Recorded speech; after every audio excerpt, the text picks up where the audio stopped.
Assalamualaikum warahmatullahi wabarakatuh. Izin memperkenalkan diri, nama saya Syakira Najwa Salsabila dengan NIM 2350191132 dari kelas D. Di sini saya akan menjelaskan tugas mata kuliah fitokimia mengenai isolasi senyawa flavonoid golongan isoflavon dari daun tanaman buni Antidesma bunius L. Spreng. Pendahuluan, keanekaragaman hayati Indonesia yang tinggi menjadikan berbagai tanaman lokal berpotensi sebagai sumber flavonoid. Salah satunya adalah tanaman buni Antidesma bunius L. Spreng. Tanaman ini banyak ditemukan di wilayah tropis dan telah dimanfaatkan secara tradisional oleh masyarakat sebagai obat untuk berbagai penyakit, seperti hipertensi, anemia, dan gangguan jantung. Kandungan fitokimia dalam tanaman buni, termasuk flavonoid, menunjukkan bahwa tanaman ini memiliki potensi untuk dikembangkan sebagai bahan baku. Baik, selanjutnya rumusan masalah. 1.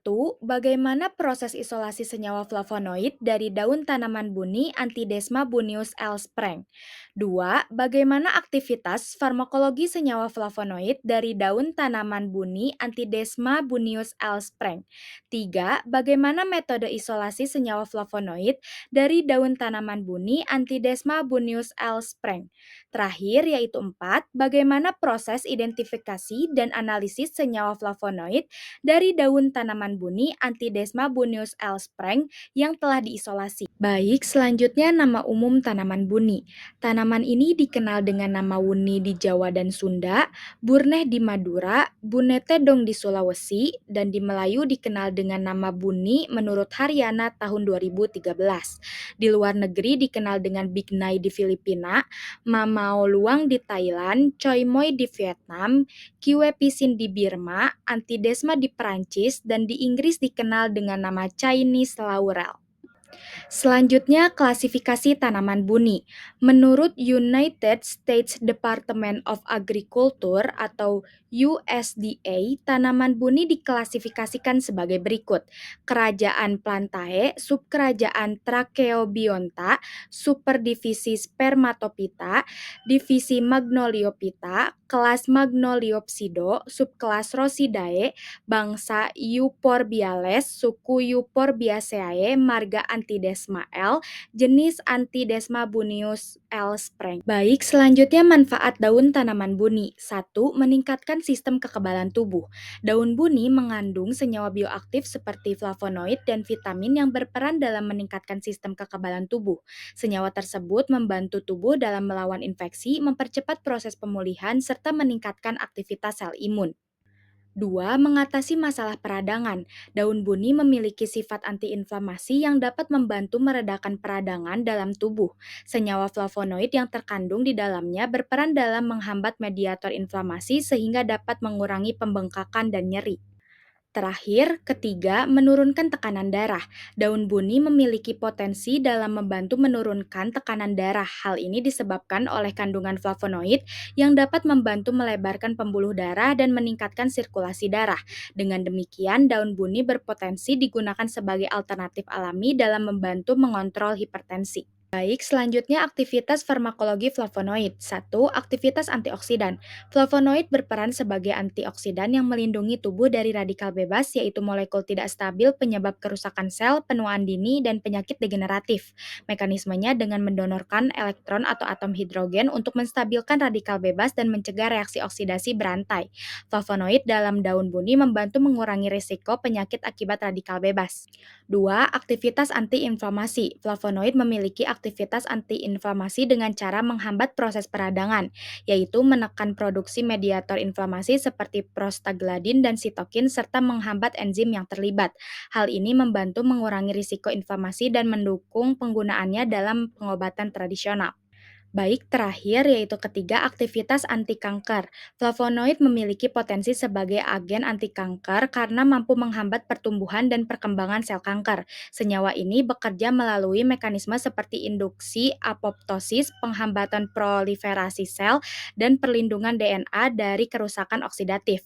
Flavonoid dapat menurunkan resiko kanker sehingga tanaman buni berpotensi sebagai sumber bahan obat anti kanker. Baik, selanjutnya metode isolasi flavonoid. 1. Persiapan ekstrak daun tanaman buni. Tahap persiapan sampel dilakukan untuk memperoleh bahan yang homogen agar ekstraksi optimal. Serbuk daun buni sebanyak 10 gram diekstraksi dengan metanol, didiamkan semalaman lalu disaring. Filtrat kemudian diuji dalam 4 tabung reaksi dengan FeCl3 menghasilkan warna hitam, dengan Mg dan HCl pekat menghasilkan merah muda, dengan NaOH menghasilkan hijau kekuningan, dan dengan H2SO4 pekat menghasilkan kuning orange yang menunjukkan adanya senyawa flavonoid. 2. Ekstraksi daun tanaman buni. Ekstraksi dilakukan untuk memisahkan senyawa berdasarkan kepolaran. Serbuk daun buni 1.200 gram diekstraksi dengan metanol selama 24 jam. Kemudian filtrat dipekatkan, ekstrak dipartisi menggunakan etil asetat dan N-heksana untuk memisahkan komponen berdasarkan kepolaran. Fraksi metanol yang diperoleh diuapkan menjadi ekstrak pekat, lalu diuji, dihidrolisis dengan HCl dan diekstraksi dengan kloroform hingga diperoleh residu akhir sebanyak 0,65 gram. Ketiga, analisis kromatografi lapis tipis atau KLT. Kromatografi lapis tipis atau KLT digunakan untuk memisahkan senyawa berdasarkan perbedaan afinitas terhadap fase diam dan fase gerak. Analisis dilakukan dengan silika gel 60 F254 sebagai fase diam dan campuran N-heksana banding etil asetat sebagai fase gerak. Sampel dielusi kemudian diamati di bawah sinar UV, disemprot FeCl3 untuk memperjelas noda dan nilai RF dihitung. Keempat, isolasi senyawa flavonoid dengan kromatografi kolom. Kromatografi kolom digunakan untuk memisahkan senyawa dalam skala lebih besar berdasarkan perbedaan interaksi dengan fase diam dan fase gerak. Ekstrak kloroform 0,65 gram dimasukkan ke kolom berisi silika gel, lalu dielusi secara bertahap dari nonpolar hingga lebih polar menggunakan N-heksana dan campurannya dengan etil asetat. Fraksi dikumpulkan, dianalisis dengan KLT, digabung berdasarkan nilai RF yang sama, lalu diuapkan hingga diperoleh pasta. Kelima, pemurnian. Pemurnian bertujuan untuk memperoleh senyawa tunggal. Pasta hasil isolasi dilarutkan dalam kloroform, kemudian dianalisis menggunakan KLT untuk menentukan pelarut optimal. Sistem kloroform banding metanol yaitu 90:10 volume per volume digunakan. Sampel ditotolkan pada pelat KLT preparatif, dielusi, kemudian diamati di bawah UV. Zona yang terbentuk dikikis dan dielusi menggunakan metanol banding etil asetat yaitu 1:1. Hasilnya diuapkan hingga diperoleh residu coklat kekuningan. Terakhir, keenam, uji kemurnian hasil isolasi dengan KLT. Uji kemurnian dilakukan untuk memastikan bahwa senyawa yang diperoleh merupakan senyawa tunggal. Uji kemurnian dilakukan menggunakan silika gel 60 F254 dengan fase gerak N-heksana banding etil asetat yaitu 70:30 dan kloroform banding metanol yaitu 70:30. Sampel ditotolkan pada pelat KLT, dielusi, dikeringkan, kemudian diamati di bawah UV dan disemprot FeCl3 5%. Munculnya noda hitam menunjukkan adanya senyawa flavonoid. Baik, selanjutnya identifikasi senyawa flavonoid. Spektrum UV visible dari senyawa hasil isolasi gambar terlampir. Spektrum UV visible menunjukkan dua puncak serapan pada 330 nanometer band 1 dan 266 nanometer band 2 yang menandakan adanya sistem kromofor terkonjugasi khas flavonoid. Band 1 berkaitan dengan cincin B, sinamoil, sedangkan band 2 dengan cincin A, benzoil. Tingginya absorbansi band 1 menunjukkan tingkat konjugasi yang besar, sehingga dapat disimpulkan bahwa senyawa hasil isolasi memiliki struktur aromatik terkonjugasi kuat dan termasuk golongan flavonoid. Baik, selanjutnya spektrum FTIR dari senyawa terisolasi gambar terlampir. Hasil spektrum FTIR menunjukkan adanya pita serapan pada daerah 3.336 sampai 3.282 cm pangkat negatif 1 yang mengindikasikan keberadaan gugus hidroksil OH, serta pita pada 2.949 sampai 2.870 cm pangkat negatif 1 yang menunjukkan adanya gugus C rangkap 1H alifatik. Selain itu, pita kuat pada 1.714 cm pangkat negatif 1 menunjukkan adanya gugus karbonil C rangkap 2O dan pita pada 1.604 cm pangkat negatif 1 menunjukkan adanya ikatan rangkap aromatik C rangkap 2C. Pita lain pada daerah 1.276 sampai 1.161 cm pangkat negatif 1 mengindikasikan adanya gugus C rangkap 1O atau C rangkap 1O rangkap 1C. Baik, terakhir spektrum proton NMR dari senyawa terisolasi gambar terlampir.